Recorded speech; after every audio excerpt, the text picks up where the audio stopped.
बंटी पाटील साहेबांना एवढंच म्हणायचं आहे की तुम्ही आता जी आस लावून बसलेला आहात विरोधी पक्षनेते पदावर विधान परिषदेतल्या, पहिलं अवस्था काँग्रेसची सुधारा. तुम्हाला तुमचं संख्याबळ वाढवता येते का बघा. आणि डॉक्टर श्रीकांत शिंदे साहेब म्हटली ती वस्तुस्थिती आहे. कुठं काँग्रेस आहे आता? दिसते का तुम्हाला कुठं काँग्रेसचं काय कार्य दिसतंय का? काँग्रेसची काही लोकांच्या मध्ये जाऊन लोकांच्यासाठी काम. श्रीकांत शिंदे साहेबांनी एक टीका अशी केली होती की जनतेनं काँग्रेसला जागा दाखवली आहे. या टीकेनंतर सतेज पाटलांनी श्रीकांत शिंदे शिवसेनेवर हल्लाबोल केलाय.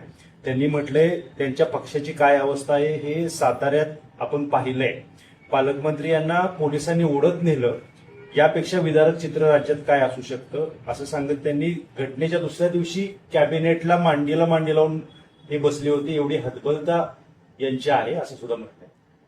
पहिलं तर शिवसेनेचे नेते खासदार डॉक्टर श्रीकांत शिंदे साहेबांनी जी वक्तव्य काँग्रेसबद्दल केलेलं आहे ते वस्तुनिष्ठ आहे. म्हणजे जी आज महाराष्ट्रामध्ये आणि देशामध्ये काँग्रेसची परिस्थिती आहे त्यांना अनुसरूनच खासदार डॉक्टर श्रीकांत शिंदे साहेबांनी ते वक्तव्य केलं. आणि त्याचं चित्र महाराष्ट्रामध्ये आपण बघतोय. म्हणजे काँग्रेसला साधा विरोधी पक्ष नेता सुद्धा महाराष्ट्राच्या विधानसभेमध्ये विधान परिषदेमध्ये करता आलेलं नाही. एवढं सुद्धा त्यांच्याकडे संख्याबळ नाही. आता मध्यंतरी विधान परिषदेच्या निवडणुका झाल्या. ह्याच बंटी पाटलांनी त्यांच्या काँग्रेसने काय भूमिका घेतली की जर उद्धव ठाकरे शिवसेनेचे किंवा महाविकास आघाडीचे उमेदवार असतील तर काँग्रेसचा पाठिंबा आहे, आणि जर उद्धव ठाकरे साहेब उमेदवार नसतील तर काँग्रेस वेगळा विचार करेल. काय झालं? उभाटाचे नेते मान्य उद्धव ठाकरे साहेबांनी उमेदवारी अंबादास दानवे साहेबांना दिली. का बरं काय भूमिका घेतली नाही काँग्रेसने? एवढी जर धाडस होतं ना आमची वेगळी भूमिका आहे म्हणायचं. कारण त्यांना माहित होतं उमेदवार जर उभा केला तर जेवढे आहेत आता आमदार ती सुद्धा मतं काँग्रेसला पडणार नाहीत, अशी काँग्रेसची अवस्था आहे. त्यामुळं आता काय आहे, सतेज पाटील माजी राज्यमंत्री आहेत आणि ते आतुरतेनं वाट बघतायत विधान परिषदेमधलं त्यांना विरोधी पक्ष नेतेपद मिळावं. त्यामुळं पक्षश्रेष्ठींच्या सतत आपण नजरेस आलं पाहिजे. आणि मग डॉक्टर श्रीकांत शिंदे साहेबांच्या सारख्या मोठ्या शिवसेनेच्या नेत्यावर टीका केली की मग दिल्लीतले आपले पक्षश्रेष्ठी आपला विचार करतील या एका अपेक्षेनं आशा लावून ते बसलेत. आणि त्याच्यामुळे ते असं वक्तव्य करतात. आता राहिला प्रश्न सातारचा. आता पालकमंत्र्याला त्यांचं मी वक्तव्य ऐकलं मगाशी. ते म्हणले पालकमंत्र्याला तुम्ही जरा सौम्य शब्द वापरला, ओढत नेलं. ते म्हणले फरफटत नेलं. त्यांना म्हणावं तुम्ही तिथं पाहिजे होता. हे मान्य आहे. पोलिसांबरोबर माझे आणि दुसरे आमचे सहकारी माननीय मंत्री मकरंद आबांची खासदार नितीन काकाची झटापटी झाली, धक्काबुक्की एकमेकांना त्या ठिकाणी झाली, ह्याच्याबद्दल दुमत नाही. पण फरफटत नेलं वगैरे हे शब्द वापरणं हे कसं आहे, हे थोडंसं कुठंतरी अतिरंजित बोलायचं की जेणेकरून आपल्याला दिल्लीश्वर विचारतील. आणि सातारच्या प्रसंगानंतर मंत्रिमंडळामध्ये मांडीला मांडी लावून आम्ही बसलो. शेवटी मंत्रिमंडळामध्ये आम्ही संविधानिक पदावर आहे.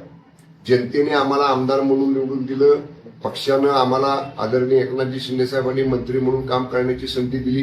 त्यामुळे ती जबाबदारी संविधानिक वेगळी आणि आम्ही आमची भूमिका मांडली ना. जे घडलं सातारा बाबतीत ते पक्षांतर्गत व्यासपीठावर मी शिवसेनेमध्ये मांडलं, मान्य मकरंद पाटील साहेबांनी राष्ट्रवादी काँग्रेसमध्ये मांडलं, आणि मग नंतर मान्य मुख्यमंत्री देवेंद्र फडणवीस साहेब, मान्य उपमुख्यमंत्री एकनाथजी शिंदे साहेब, मान्य उपमुख्यमंत्री माननीय श्रीमती सुनेत्राताई वहिनी साहेब पवार या सगळ्यांनी बसून त्याच्यामधनं चर्चा करून त्यातनं योग्य तो मार्ग या ठिकाणी त्यावेळी काढला. ज्याला काय सांगायचे ते त्यावेळी वरिष्ठांनी सांगितलेलं आहे. मला बंटी पाटील साहेबांना एवढंच म्हणायचं आहे की तुम्ही आता जी आस लावून बसलेला आहात विरोधी पक्ष नेते पदावर विधान परिषदेतल्या, पहिलं अवस्था काँग्रेसची सुधारा. तुम्हाला तुमचं संख्याबळ वाढवता येते का बघा. आणि डॉक्टर श्रीकांत शिंदे साहेब म्हटली ती वस्तुस्थिती आहे. कुठं काँग्रेस आहे आता? दिसते का तुम्हाला कुठं काँग्रेसचं काय कार्य दिसतंय का? काँग्रेसची काही लोकांच्या मध्ये जाऊन लोकांच्यासाठी काम चळवळ करण्याची काय पूर्वीसारखी पार्श्वभूमी आता राहिलेली आहे का? त्यामुळं काँग्रेसला महाराष्ट्रातल्या देशातल्या जनतेनं लोकशाही मार्गानं मतदान करून त्याला त्यांची जागा दाखवलेली आहे. हे सत्य डॉक्टर श्रीकांत शिंदे साहेब बोलल्यामुळं बंटी पाटील साहेबांना ते झोंबलं आणि म्हणून साठी दिल्लीश्वरांच्या नजरेत भरण्यासाठी त्यांनी असं वक्तव्य केलेलं आहे. साहेब, काँग्रेस अनेक ठिकाणी हार होते, याच्यामुळे त्यांचे नेते जे आहेत ते वैफल्यग्रस्त होऊन अशा पद्धतीचे विधान करतायत असं वाटतं. हो, मी तेच म्हटलं ना की लोकांनी नाकारलं. काँग्रेसकडे आता सगळ्यांना बरोबर घेऊन जाईल असं सर्व समावेशक नेतृत्व राहिलेलं नाही आणि त्यामुळं अशा पद्धतीनं सैरभैर अगदी लहान कार्यकर्त्यांच्यापासून मोठ्या कार्यकर्त्यांच्यापर्यंत सगळेच झालेले आहेत. आता बंटी पाटील साहेबांना म्हणावं, तुम्ही साताऱ्याचा उल्लेख केला, काँग्रेस कुठे आहे हो साताऱ्यात जरा बघावर. जिल्हा परिषदेच्या निवडणुका झाल्या, नगरपालिकेच्या निवडणुका झाल्या, जिल्हा परिषदेमध्ये तर एक सदस्य तुमचा आला नाही, पंचायत समितीमध्ये एक सदस्य तुमचा आला नाही कुठं. आणि मग ही जर तुमची सातारा जिल्ह्यामध्ये अवस्था आहे तर सातारा जिल्ह्यातली शिवसेनेची कशाला तुम्ही तुमच्याशी केव्हा सुद्धा सातारमध्ये समोरासमोर किंवा तुम्ही सांगाल तिथं समोरासमोर सातारा जिल्ह्यात शिवसेना कुठं आहे आणि सातारा जिल्ह्यात तुमची काँग्रेस कुठं आहे याच्यावर समोरासमोर मान्य बंटी पाटील साहेबांच्या बरोबर केव्हाही चर्चा करायची माझी तयारी आहे. राष्ट्रवादीचे नेते विकास लवांडे यांना अटक झाली आहे. या अटकेच्या विरोधात आता चांगलंच प्राण पेटवलं राष्ट्रवादीच्या शरद पवार गटाने. नाही, आता विकास लवांडेंना अटक झाली, त्यांच्यावरती गुन्हा दाखल झाला, त्यांनी कोर्टामधनं रिलीफ मिळवायचा प्रयत्न केला पण कोर्टाच्या सुधारित आदेश नवीन आदेशानुसार त्यांना तो रिलीफ प्राप्त झालेला नाही. त्यामुळे कायद्याचं काम करणार. आता गुन्हा दाखल झाला, तो जर नॉन बेलेबल असेल तर त्याच्यामध्ये पोलीस कारवाई करणार. त्याच्यावर आकांतांडव करायचं काय कारण आहे राष्ट्रवादी काँग्रेस शरद पवार गटाला? त्यांनी फेस करावं. जर त्यांचे विकास लावंडी चुकले नसतील तर त्याला कायद्यातनं ते सुटतील, चुकले असतील तर कायद्याच्या चौकटीत राहून त्यांच्यावरती कारवाई करेल. साहेब, विधान परिषदेची निवडणूक जाहीर झाली आहे. खरं तर निर्णायक मतदान दोन्ही जिल्ह्यांमधल्यापैकी हे तुमचं शिवसेनेचं राहील असं बोललं जात आहे. जे मतदान होणार आहे ते महत्वाचं ठरणार आहे तुमच्या गटाचं, काय सांगाल? बघा, दोन्ही जिल्ह्यामधली जर परिस्थिती पाहिली, आम्ही प्राथमिक चर्चा सांगली जिल्ह्यातले शिवसेनेचे नेते आमदार सुहास बाबरसाहेब, मी, आमचे संजूराजे नाईक निंबाळकर, परत शरद कंचे साहेब, आम्ही सगळ्यांनी बसून निवडणुका लागल्यानंतर या संपूर्ण मतदारसंघातला शिवसेनेचा संख्याबळाचा आम्ही चर्चा करून त्याचा अंदाज घेतलेला आहे. जवळपास 140च्या आसपास मतं ही शिवसेनेकडे आहे. आमचे आणि आमच्या आघाड्यांवरनं निवडून आलेली ही निर्णायक संख्या आहे. ही संख्या 140ची संख्या ही तसं म्हणजे त्याचा निश्चितच विचार करावा लागणार आहे. पण इतक्या प्राथमिक स्तरावर मी आता काय भूमिका घेण्यापेक्षा जेव्हा संसदीय मंडळ आमचं शिवसेनेचं राज्याचं त्याच्यावरती चर्चा करेल तेव्हा या दोन्ही मतदारसंघातली आमचं संख्याबळ हे आम्ही आमच्या संसदीय मंडळाच्या समोर ठेवू आणि मग या बाबतीत संसदीय मंडळाचे आणि पक्षाचे मुख्य नेते आदरणीय एकनाथजी शिंदे साहेब आणि जे संसदीय मंडळाचे आमची नेते मंडळी आहेत ती या सगळ्यावरती चर्चा करून निर्णय घेतील. पण मागच्या पंचवार्षिकला जशी परिस्थिती होती तशी परिस्थिती राहिलेली नाही. या निवडणुका जर सातारा सांगलीची महायुतीला जिंकायची असेल तर शिवसेनेच्या मतांचा किंवा शिवसेनेच्या निश्चितच त्यांना कुठं ना कुठेतरी विचार करावा लागेल. देशावर आर्थिक मोठं संकट ओढवलंय. अर्थव्यवस्थेला सावरण्यासाठी देशातील सर्व आजी माजी लोकप्रतिनिधींचे मानधन 1 वर्षासाठी गोठवण्यात यावे अशी मागणी माजी राज्यमंत्री सुबोध सावजी यांनी केली.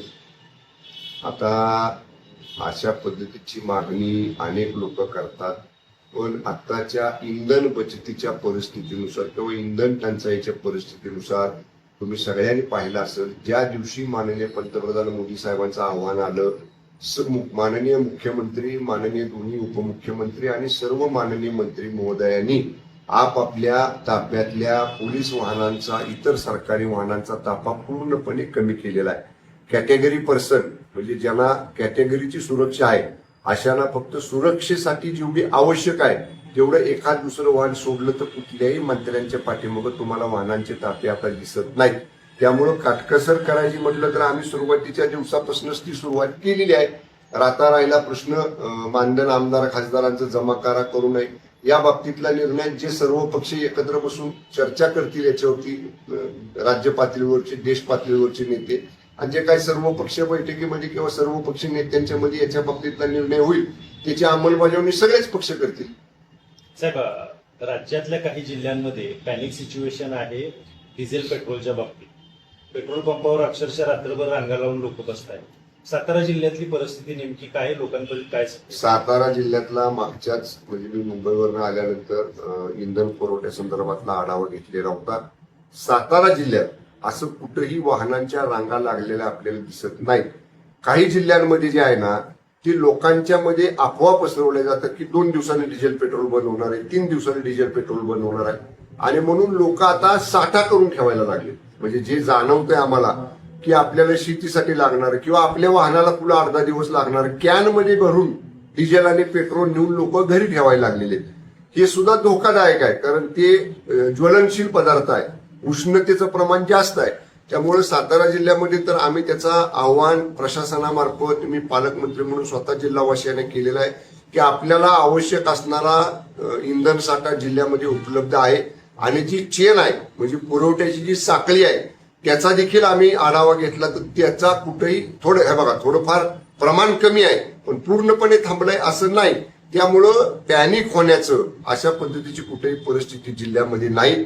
जिल्ह्यामध्ये आपण या सगळ्या परिस्थितीवर लक्ष ठेवून आहोत आणि जेव्हा केव्हा समजा असं जाणवेल की आपल्याला आता सप्लाय चेन मधनं थोडा पुरवठा कमी होतोय, आता 10, 40, 25% सप्लाय कमी होत असेल पण जेव्हा असं जाणवेल की सप्लाय निम्म्यावर आलाय, निम्म्यापेक्षा कमी झालाय तेव्हा आम्ही देखील या ठिकाणी त्या संदर्भातल्या पुढच्या ज्या उपाययोजना करायच्या त्या निश्चितपणाने आम्ही जिल्हा प्रशासन म्हणून मी पालकमंत्री म्हणून करेन.